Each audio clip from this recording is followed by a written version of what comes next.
Lower house है। आज के समय आप अगर देखें तो नेशनल असेंबली और हाउस ऑफ रिप्रेजेंटेटिव्स दोनों जगह में एक पॉलिटिकल पार्टी का दबदबा है और ये पॉलिटिकल पार्टी है नेपाल कम्युनिस्ट पार्टी। अगर हम प्राइमरली बात करें नेपाल के लोकसभा की, इनका जो लोअर हाउस है हाउस ऑफ रिप्रेजेंटेटिव, जहां पर मेन पावर है इनकी, वहां पर जो नेपाल कम्युनिस्ट पार्टी है इनकी 275 में से 174 सीट्स हैं। सेकंड नंबर पे है नेपाली कांग्रेस और थर्ड पे है जनता Samajwadi party. Now Nepal communist party के बारे में मैं आपको ये बता दूं कि आज के समय ये साउथ एशिया में सबसे बड़ी कम्युनिस्ट पार्टी है। साउथ एशिया में सब कंट्रीज आती हैं, इंडिया, पाकिस्तान, नेपाल, श्रीलंका, बांग्लादेश, किसी भी देश में इतनी बड़ी कम्युनिस्ट पार्टी नहीं है आज के समय। साउथ एशिया की अगर मैं बात करूं जितनी नेपाल में है, और ओवरऑल एशिया में थर्ड लार्जेस्ट कम्युनिस्ट पार्टी है इन नेपाल। अब ये जो पॉलिटिकल पार्टी है ये एक्चुअली रिसेंटली बनी है 2018 में, मगर ये जो पॉलिटिकल पार्टी बनी थी 2018 में, इसमें दो पॉलिटिकल पार्टीज मर्ज हुई थी।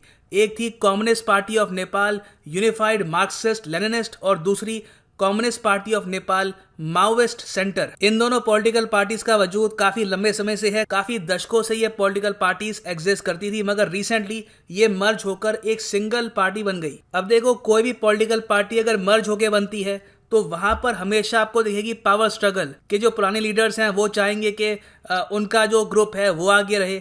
तो रिसेंटली नेपाल में यही हुआ कि जो नेपाली कम्युनिस्ट पार्टी है उसके बीच में दरारें आनी स्टार्ट हो गई, और अभी के लिए जो इस पार्टी के मेन लीडर हैं और नेपाल के प्राइम मिनिस्टर भी हैं केपी ओली, इनका समर्थन अपनी ही पार्टी में कम हो गया और यहाँ पर पूरी गवर्नमेंट में दो फैक्शन बढ़ गए।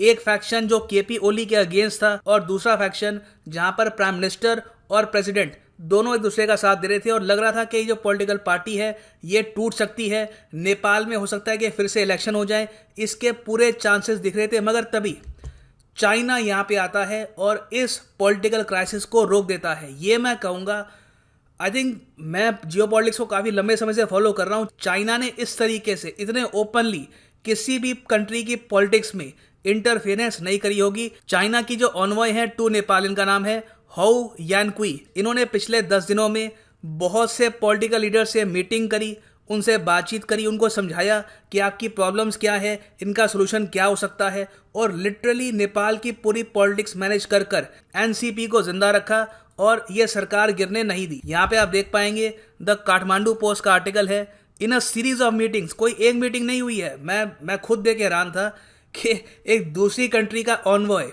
एक कंट्री की पॉलिटिक्स को ऐसे मैनेज कर रहा है जैसे लिटरली वो ओन करते हैं कंट्री को। तो यहाँ पे आप देख पाएंगे in a series of meetings Chinese envoy calls for unity among ruling party members. और इतना ही नहीं है, नेपाल में एक पॉलिटिकल क्राइसिस आ चुका है, इसके बारे में शी जिनपिंग को भी पता था, उनकी टेबल पे ये मैटर रहा होगा, तभी उन्होंने 40 मिनट तक फोन पे बात करी नेपाल की प्रेसिडेंट से। नेपाल की जो प्रेसिडेंट है ये है विद्या देवी भंडारी, और फोन कॉल में उन्होंने ये बोला कि ये पूरा समर्थन करते हैं केपी ओली का। रिसेंटली केपी ओली जो है नेपाल के प्राइम मिनिस्टर, इनकी एक किडनी ट्रांसप्लांट की सर्जरी हुई है, उसके बारे में पूछा कि वो सर्जरी ठीक थी, इज ही हेल्दी। और ओवरऑल इन्होंने ये कहा कि नेपाल की कम्युनिस्ट पार्टी बहुत ही अच्छा काम कर रही है, they should keep going forward. तो यहाँ पर शी जिनपिंग ने भी अपना मैसेज प्रेस रिलीज के जरिए लाउड एंड क्लियर कर दिया कि वो केपी ओली के पीछे खड़े हैं, और अभी के लिए एनसीपी में जो भी लोग केपी ओली के अगेंस्ट बात कर रहे हैं वो चुप हो जाएं और पार्टी में स्टेबिलिटी मेंटेन करने की कोशिश करें। अब क्वेश्चन यहाँ पर यह आता है कि नेपाल की कम्युनिस्ट पार्टी में जब दरारें पड़ती हैं तो सीधा जो चाइनीज ऑनवॉय हैं टू नेपाल वो सब कुछ माइक्रो मैनेज करती हैं। शी जिनपिंग फोन करते हैं, केपी ओली को अपना समर्थन दिखाते हैं थ्रू प्रेस रिलीज। इस सब का रीज़न क्या है, ये चाइना क्यों कर रहा है? वेल देखिए, इसके दो बहुत ही सिंपल रीज़न है। पहला रीज़न तो ये है कि नेपाल की जो कम्युनिस्ट पार्टी है ये विचारधारा के हिसाब से खुद को जो चाइना की कम्युनिस्ट पार्टी है उससे काफ़ी हद तक सिमिलर मानती है। फॉर एग्जांपल, जब 2019 के अक्टूबर मंथ में शी जिनपिंग नेपाल आए थे for a very important visit, उस वक्त नेपाल कम्युनिस्ट पार्टी ने ऑर्गेनाइज करी थी एक बहुत ही इंपॉर्टेंट सिंपोजियम, एक मीटिंग ऑर्गेनाइज करी थी। उसमें चाइनीज कम्युनिस्ट पार्टी के लीडर्स को बुलाया गया और उन्होंने शी जिनपिंग की जो विचारधारा है, जो उनकी डॉक्ट्रिन है, वो नेपाल की कम्युनिस्ट पार्टी के जो मेंबर्स हैं उनके साथ शेयर करी। तो एक तो फैक्टर ये है, चाइना को पता है कि जब तक नेपाल में कम्युनिस्ट पार्टी है तो बिल्कुल नेपाल काफ़ी हद तक प्रो चाइना रहने वाला है, और बात बात पर ये एंटी इंडिया स्टेटमेंट भी दे सकते हैं। It is very much a possibility. आज के टाइम में आप अगर देखें तो नेपाल की जो सरकार है वहाँ पर जो पावरफुल पोस्ट पे लोग बैठे हैं वो इंडिया के अगेंस्ट इतना कुछ बोलते नहीं है, मगर जो इनकी कम्युनिस्ट पार्टी के लोग हैं वो रेगुलरली इंडिया के अगेंस्ट स्टेटमेंट देते हैं और इंडिया पर ये आरोप लगाते हैं कि इंडिया ज़रूरत से ज़्यादा नेपाल की पॉलिटिक्स में इंटरफेरेंस कर रहा है, वेयर ट्रुथ आप देख सकते हैं कंप्लीटली डिफरेंट है। तो एक तो फैक्टर यहाँ पर ये है। दूसरा फैक्टर यहाँ पर ये है कि नेपाल ने recently belt and road initiative को साइन किया है। बहुत से प्रोजेक्ट्स आज के टाइम में नेपाल में हो रहे हैं विद चाइनीज इन्वेस्टमेंट। तो चाइना नहीं चाहेगा कि अचानक से नेपाल में कोई नई सरकार आ जाती है और अगर मान लीजिए वो कल को प्रो इंडिया होती है तो उसका impact belt and road initiative पे पड़ सकता है।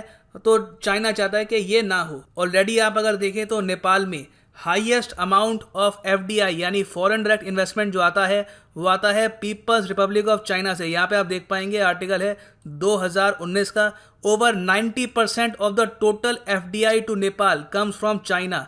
तो चाइना नहीं चाहेगा कि जो इतना बड़ा इनका एफडीआई आ रहा है इन नेपाल, इस पर ज़रा इम्पैक्ट पड़े। नाउ इस सब को देखते हुए इंडिया के कंसर्न्स क्या होने चाहिए? मैं कहूँगा इंडिया के लिए मेजर कंसर्न की बात है कि लिटरली यहाँ पर एक बहुत ही इंपॉर्टेंट कंट्री है जिसकी स्ट्रेटेजिक लोकेशन इंडिया और चाइना के लिए इंपॉर्टेंट है। वहाँ पर जो रूलिंग पार्टी है उसको बिल्कुल चाइना माइक्रो मैनेज कर रहा है। This is a huge concern for India और इंडिया को यहाँ पर जेन्युइनली सोचना होगा कि नेपाल की पॉलिटिक्स में जो चाइना की इंटरफेरेंस है इसका लॉन्ग टर्म इम्पैक्ट इंडिया पे क्या होगा, क्योंकि आने वाले टाइम में चाइना बहुत सारी रेलवेज कंस्ट्रक्ट करेगा फ्रॉम चाइना टू नेपाल।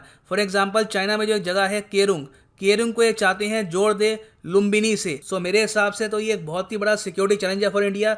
और प्रॉब्लम ये है कि इसके बारे में अभी हम कुछ कर नहीं सकते क्योंकि नेपाल की पॉलिटिकल पार्टी में अगर चाइना की इतनी डीप इन्वॉल्वमेंट है तो कोई और सेकेंड कंट्री इसके बारे में अगर कुछ करती भी है तो नेपाल कहेगा कि ये इंटरफेरेंस है उनके इंटरनल अफेयर्स में। नाउ इस इशू को लेकर मैं जानना चाहूँगा कि आपका ओपिनियन क्या है, इंडिया की नीति यहाँ पर क्या होनी चाहिए?